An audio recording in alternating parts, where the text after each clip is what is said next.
Hey everyone, this is Mike from the Comic Book Trove here today with another Omnibus review. And today I'm going to take a look at a book that I'm really excited to finally have in my collection. This is long awaited. It is, of course, The Hulk by Peter David Omnibus Volume 4. And why this is so great is simply because this now means that we've got the entirety of Peter David's epic, near 12-year saga writing The Hulk collected across 4 awesome Omnibus volumes. So a really good day for me as a huge fan of this run, and for any others I'm sure have been collecting it. I'm going to take a look through it today, showcase it, share some of my thoughts. Let's take a look at the dust jacket just first of all, before we dive into the book itself. So here we have the standard variant cover by Mike Deodato. Across the spine and the back of the book, we see that Incredible Hulk by Peter David logo design. That matches up perfectly with the first 3 volumes, so these 4 do look great, lined up together on the shelf. And at the bottom you get a little image of the Hulk, that's also by Deodato. You would get a different image if you get the DM variant cover. The back declares that this is the end of an era, which it really is. You know, it's the final concluding chapters, really, of just a great bit of storytelling on this character, and the culmination of a lot of work that Peter David had put into this series over many years. So down the bottom we get the list of contents down there. Feel free to pause that and check that out if you're interested. And then let's take a look at the book itself. So the hardcover image on the front features the same Deodato cover as the standard variant, minus the text along the top. And then if we take a look around the rest of it, the logo there for the title is the same. There's no image at the bottom underneath the dust jacket. But the reverse side does have what is the DM variant cover for this omnibus. That is the Adam Kubert image. It's the cover to, I think, issue 461. And that is cool, absolutely. You can't really go wrong with either of these DM variant choices, in my opinion. But I just really liked this piece of artwork by Deodato. I like the really savage-looking Hulk. Just think it's cool. Right, I want to give a spoiler warning here, because if it wasn't clear already, I am very much a fan of this run. I hold it in high regard, and I'm very excited to have this book and to talk about it. So I will talk about some plot points. I will spoil some stuff. So if you don't know about this run, and you don't want me to spoil it all, you don't want to hear me talk about things in detail, then you may want to come back and check this out later on.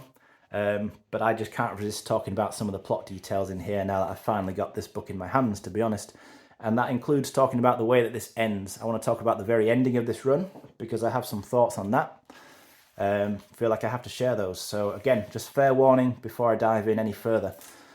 The way that the book starts then, it opens up with this Savage Hulk one-shot.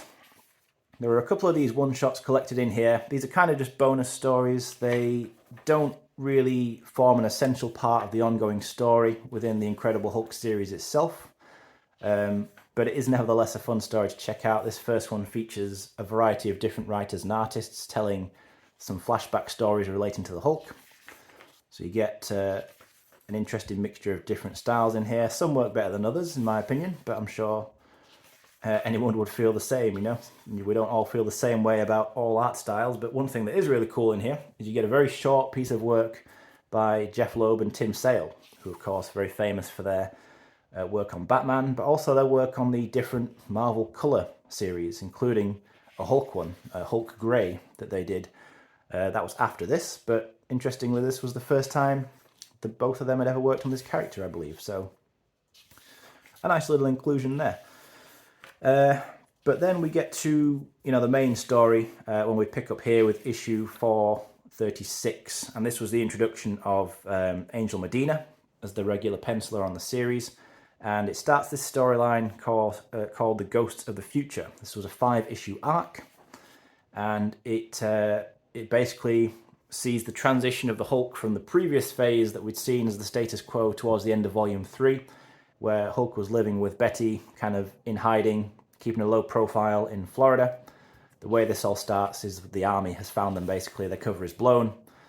And yeah, they're trying to bring the Hulk out of hiding, including by doing some pretty brutal stuff where Betty actually is shot here a couple of times. Pretty shocking stuff when it happens. It's a pretty powerful moment. I want to just mention Medina's artwork. It is, you know, pretty cool, very 90s, I think. But it's my least favourite of the artwork in here, I've got to say. The other regular artists we see the work of in the material in this book are Mike Deodato and Adam Kubert, who we've already mentioned as 2 of their covers feature on the book itself. I do prefer the artwork by both of those to Medina, which isn't to seem like I'm being negative too much about Medina's work. It's just the style of the way he draws faces, I think, in particular. It just kind of looks a bit odd to me. But as I say, by no means a major criticism, because the stories work really well. And one thing that always seemed to work really well on this series with any of the artists is each phase of the Hulk that Peter David was writing, he somehow managed to make it work almost thematically with the style of the artist he was working alongside. I don't know if that was deliberate. Maybe you don't even agree with that. But yeah, there's never a really bad artwork across this entire Incredible Hulk run. So I'm not saying that Angel Modina's work is bad, just that it's personally my least favourite. Yeah, so the story itself is pretty interesting. This goes to the future. So there are these different terrorist attacks happening around the world. Some organisation is claiming responsibility. Nobody's really sure who they are, but the Hulk kind of makes himself the scapegoat, kind of deliberately does it because somebody has to take the blame. And he uses the alias of the Maestro to pose as a villain, which is pretty cool. It's a nice throwback to the Future Imperfect storyline by Peter David and the great George Perez.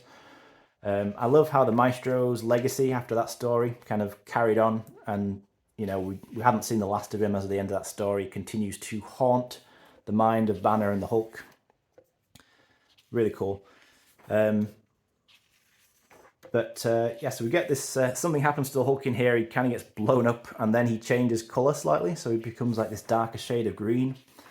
And he becomes sort of like, this almost moves us into the next phase of the Hulk. Peter David was constantly, well not constantly, but regularly shifting the status quo of what was going on with the Hulk himself. And at this point he's kind of unstable because there's some shrapnel in his brain.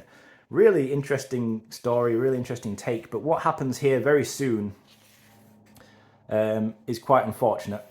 And it's that we see the interference of the Onslaught event. Really, just as I say, it interfered very much with the flow of this story. And I read through this book in just the last couple of days. I read through the whole omnibus because I was so eager to re-familiarise myself with this material after having not read it for a while, and after having waited about a year for this book to come out since I originally pre-ordered it, what with all the delays it went through. So I was really quite desperate to read it, and I did read through it very, very fast, very quickly. Yeah, so very soon after this point, we see Onslaught start to seep into the story, but not before we get a couple of really fun issues. So this is another thing that Peter David did really well periodically throughout the run, usually at the end of a fairly long story arc where something pretty serious or dramatic happened. He'd throw in an issue or two like this one that's really just pure tongue-in-cheek, you know, like he'd really just put his sense of humour fully on show. This cover is a great example already, this Pulp Fiction homage cover with the She-Hulk. And this is a fun couple of issues, really, even though there's still a bit of sadness to it, because we've got Betty Banner here is quite depressed. She believes the Hulk has been killed. So she's kind of in mourning, but at the same time, she's writing a book. She starts writing a book about her life, an autobiography of her stories with Bruce. And it's really kind of amusingly done. Peter David puts in his signature style of comedy in here, where she's imagining the different ways she could kind of fictionalize the story. So we see it written in different genres. There's like a Pride and Prejudice genre, like a Grease genre. You know, funny stuff. And then there's another whimsical story that follows on from this one, where we see Doc Samson and the She-Hulk take on a particular villain. Oh yeah, and there's a subplot running through here. We've also got Rick Jones and his wife Marlo, who have started running a chat show. So they become chat show hosts throughout here as well.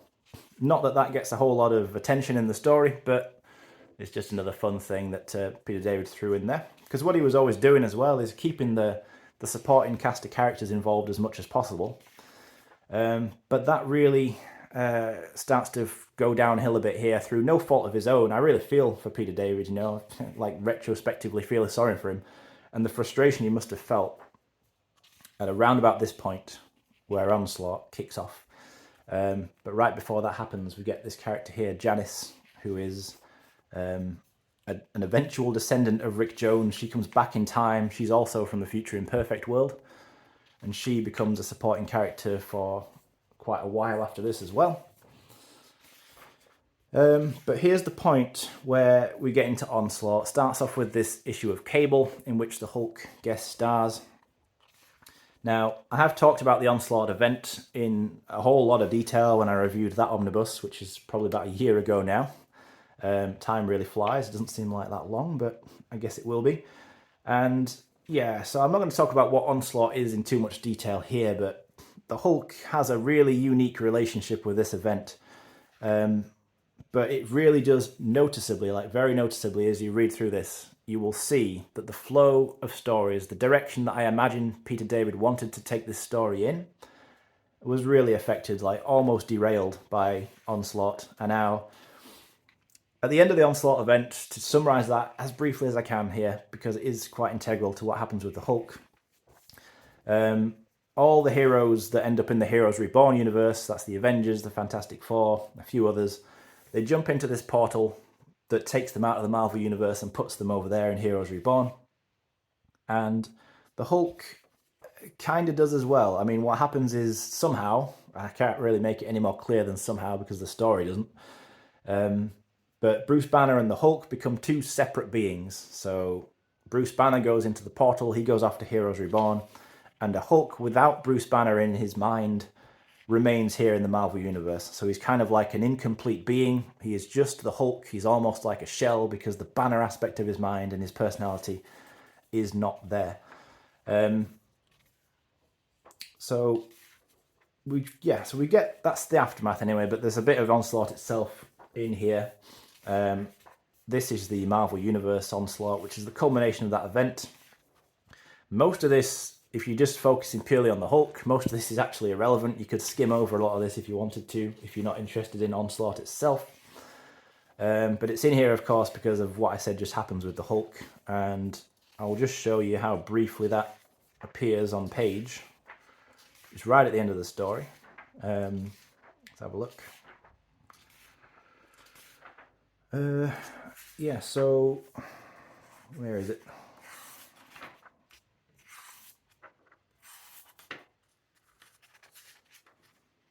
Here. So it's just a couple of panels, really. Well, 3 or 4 panels where Banner wakes up unconscious next to the Hulk, unclear as to how they separated, really, physically. Banner just gets up, goes into this portal, disappears with everyone else, and leaves the Hulk behind, now kind of a shell of himself.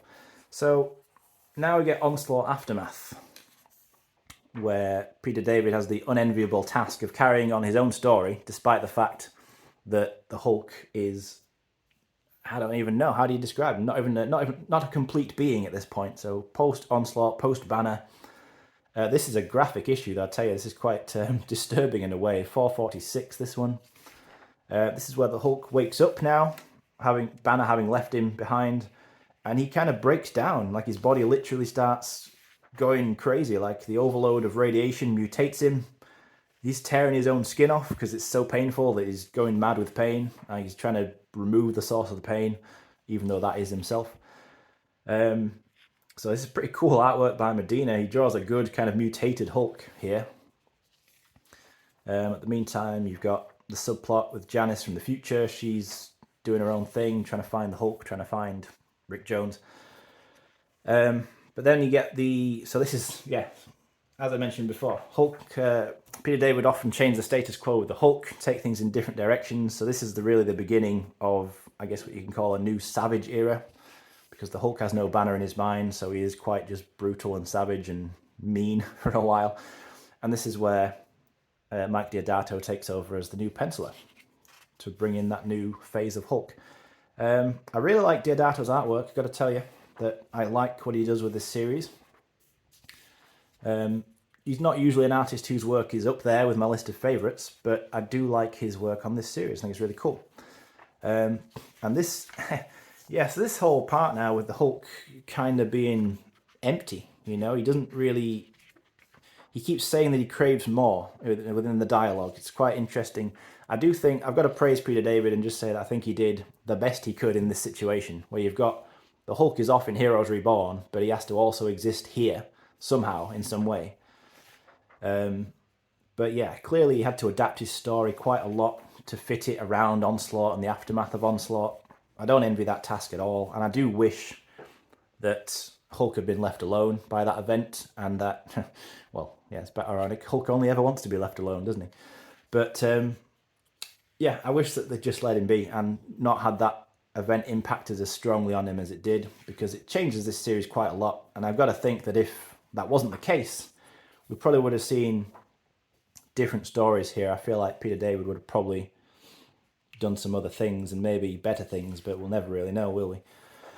Nevertheless, as I say, what's here is far from bad, and they do tie it into Heroes Reborn quite well with this idea that Hulk is now an anomaly because he exists in two universes. So that gets played around with a little bit. Like we get this issue with Doctor Strange kind of discovers that anomaly about him. And it's revealed that Hulk is deteriorating because he's not complete, and part of him is spread across the multiverse. He's kind of breaking down, so pretty interesting overall.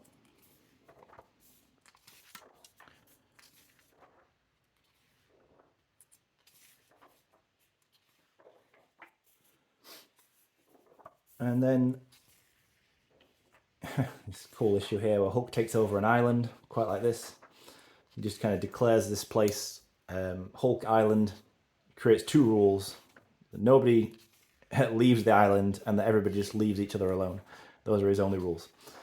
But things get weird, things get weird again. I can't talk about the stories in total detail. I really would like to, but I would be here forever and ever. But things get weird here with another Hulk turning up, and initially you don't know what's going on. You got Hulk fighting Hulk.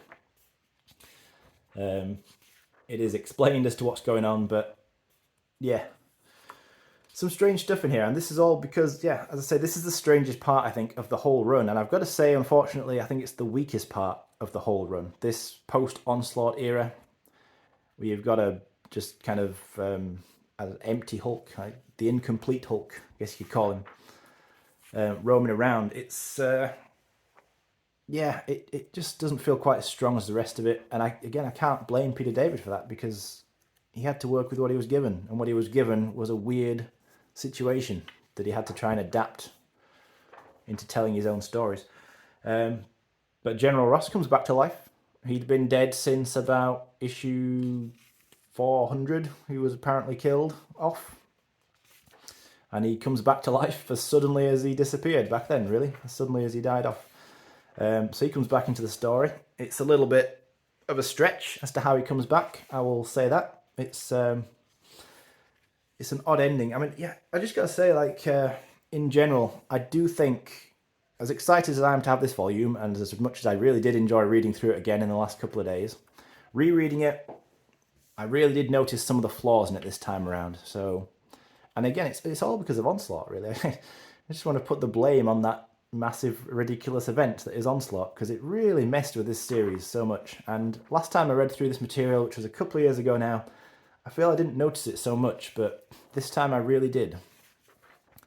I think because I knew it was coming, so I was paying more attention to specifically how the story gets changed at the point where that event happens. And I really noticed the difference a lot. And it's almost like the series doesn't quite ever manage to get back on track after it was derailed in that way. Okay, so what we've got in here as well, this was a bit of a surprise inclusion for me when I saw this book solicited originally, and I didn't know if it was in fact going to have the full thing or maybe just excerpts from it, but it does have the complete Heroes Return storyline, which is a 4-part story in which, would you believe it, the heroes return from the Heroes Reborn world. Peter David wrote these 4 issues, so he's telling the story. Good at least that they gave him this, since they'd kind of messed him up so much. They'd screwed him over really with Onslaught in the first place, so I guess almost the least you could do is let him tell the story of how that gets undone and you bring all these characters back, not least of all Bruce Banner himself, so that we could get a complete Hulk again.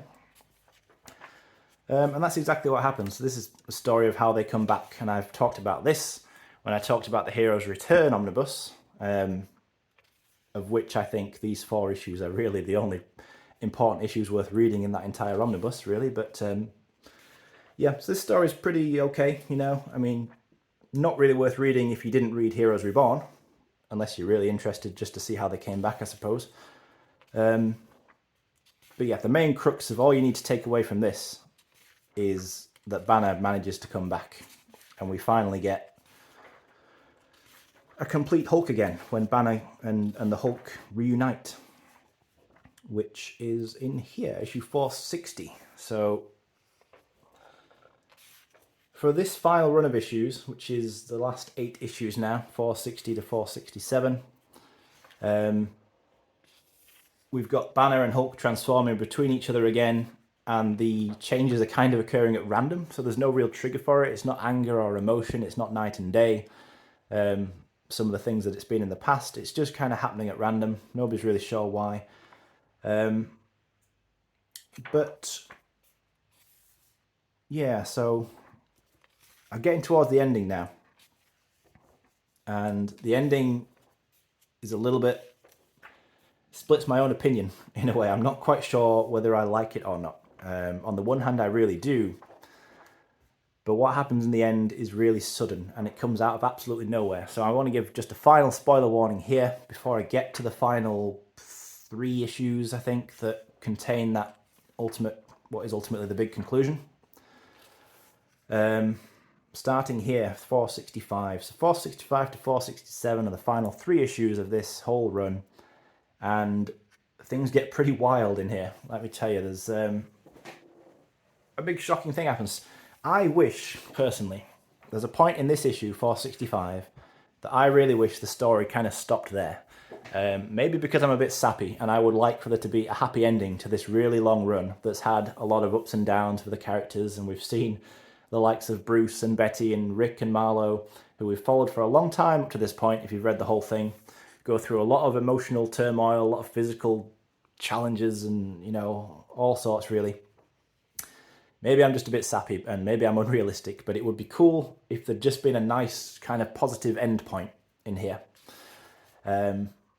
But we do not get that, to say the least. But there's a particular point right here, I think, pretty much, where I was reading through this just earlier today, in fact, and I was thinking to myself, because I knew exactly what's coming next, and I was thinking, I really wish it just kind of ended here, because there's this final conversation pretty much between Hulk and Rick, and they go right back to the beginning of their time together and talk about how Hulk is kind of afraid of losing anything good in his life, so he kind of pushes good things away, and that's why he kind of acts like an arsehole sometimes.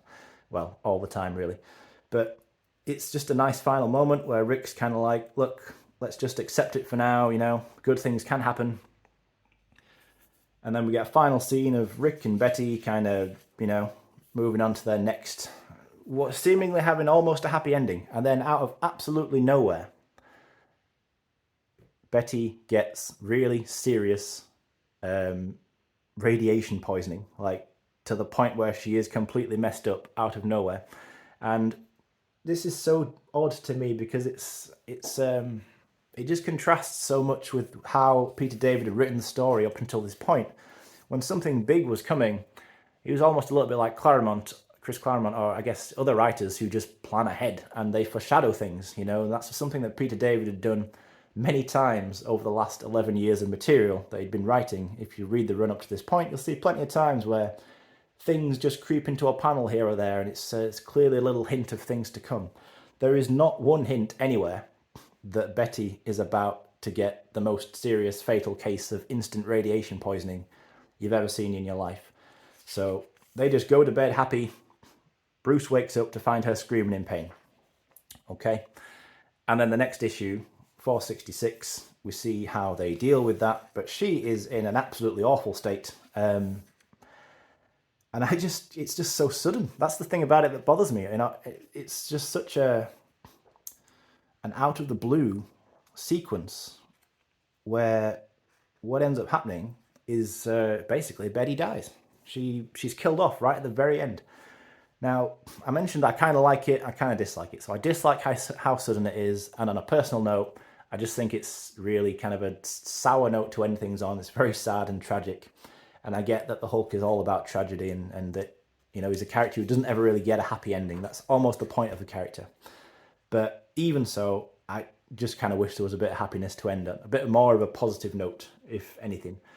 But what I like about it is how it is genuinely really well written in this issue. It's this kind of split perspective of what's actually happening in the present, with Banner and the scientists trying desperately to save Betty. And Marlowe is reading the book that we'd seen Betty Banner writing, her autobiography. She's reading sections of that.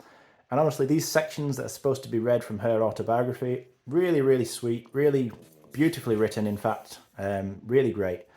They certainly heighten the tragedy and the sadness of what's happening in the present here, unbeknownst to Marlowe. You know, it's not like she's reading this knowing that this is happening. She's reading and doesn't know this is happening. So I like how that is handled from that respect. I just wish, fundamentally, that this didn't happen at all. It's just a really, I'd say, just the sudden out of nowhere aspect of it. That's what bothers me more than anything. But then we get the final issue here, 467, and again, it's really well written. The specifics of how it's handled is cool, and this is really an epilogue to the whole run, really, where it's an interview. It's almost fourth wall breaking. It's really cool. So it's like somebody is interviewing Rick Jones 10 years after the events of that previous issue, and he is kind of recounting what happened next immediately after that, and then also what happened over the years since. And it all ends in a final kind of sweet exchange with him almost talking to the reader. I say really pushes the boundary of breaking the fourth wall, where at times it's almost like Peter David himself is talking to the reader about how he could he could go on writing Hulk stories forever, but there comes a point where, you have to walk away from things and it's time for a change and all that. Really cool. And then literally kind of shuts the light out, switches the light off on the series, on the run, really. You do then get a little epilogue. I was not sure if this would be included in the book, to be honest. It's only 2 pages, but I wondered if it might not be in here. But this was both an epilogue to that issue and really, I suppose, the prologue to where the run went after this. So the next writer who took over after Peter David, Joe Casey, it's revealed that Betty is still kind of alive. So she didn't actually die. She's just kind of in this state of hibernation, really, stasis. But yeah, eventually Betty Banner did come back, of course, in the comics. She became a Red She-Hulk. But I just kind of wish it didn't end that way. Now, again, to leap into the defense of Peter David somewhat, which I know I've done a few times, just as I flick through the extras here in the back, I'll talk about this. He has mentioned before that he didn't know he was leaving the book at the point where he left. So he didn't really plan for that to be his very final story, and then to jump off the book as suddenly as that. But even so, I do wish that it just kind of seemed the decision to kill her off came very suddenly at very short notice, because there certainly wasn't any setup that I have noticed reading through this run a couple of times. Anyway, maybe let me know what you feel about that ending point, whether you like it, whether you dislike it. Do you agree with me that it's too sudden? Do you think it works because of the fact that it's sudden? It's got that shock factor to it. Certainly, it is very shocking when it happens the first time you read it. I didn't see it coming at all, I remember that. But I'll tell you what, though, to just circle back and just be excited again about the fact that we've got this book and that we've got this whole run. Because although I might have my little criticism there about the very ending of it, the way it ends like that, the rest of the book is a joy to read, really. And even that, it's not like those are badly written issues. It's just odd in my opinion, but overall, what a run this really is. I mean, it is just sensational, Oh no, that would be She-Hulk, wouldn't it? This is incredible. I love this run. It's one of my absolute favourite runs. It's right up there. It would certainly make top 5 for me, maybe even top 3, if I were going to start ranking runs, but don't worry, I won't go into that right now. But thank you as always for watching this, and I would really like to hear your thoughts on this book and on this run in general. Because, yeah, just the way that I like it so much, it's a run I'm more than happy to talk about with people and to hear other people's thoughts on it. But yeah, thanks as always, guys, for sticking with me through this video. Hope it was insightful or useful, interesting in some way. And I'll be back again soon to discuss something else.